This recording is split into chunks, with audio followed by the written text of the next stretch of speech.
السلام عليكم أصدقائي الأعزاء في فيديو جديد.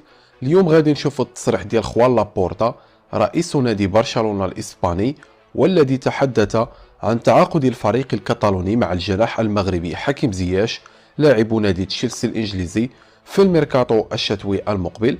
أصدقائي الأعزاء بدون إطالة نمشيو ديريكتومون ندخلوا في التفاصيل.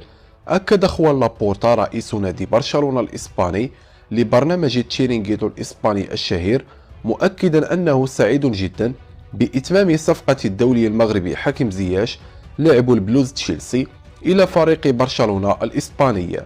وقال خوان لابورتا أن المفاوضات مع إدارة فريق تشيلسي الإنجليزي نجحت بالفعل، وسينضم حكيم زياش إلى الفريق لمدة 6 أشهر ابتداء من يناير المقبل حتى نهاية الموسم الحالي. وأضاف خوان لابورتا بأن تشافي هرنانديز هو من كان وراء انتقال حكيم زياش إلى الفريق، ومؤكدا أن المدرب تشافي هرنانديز يرى بأن حكيم زياش يمكنه النجاح مع الفريق وتقديم مستويات جيدة.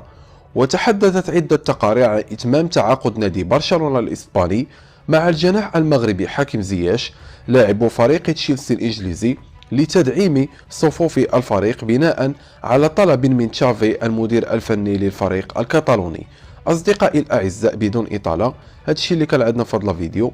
كان معكم أخوكم أمين. تهلاو في راسكم بزاف بزاف، صلوا على الرسول، في أمان الله.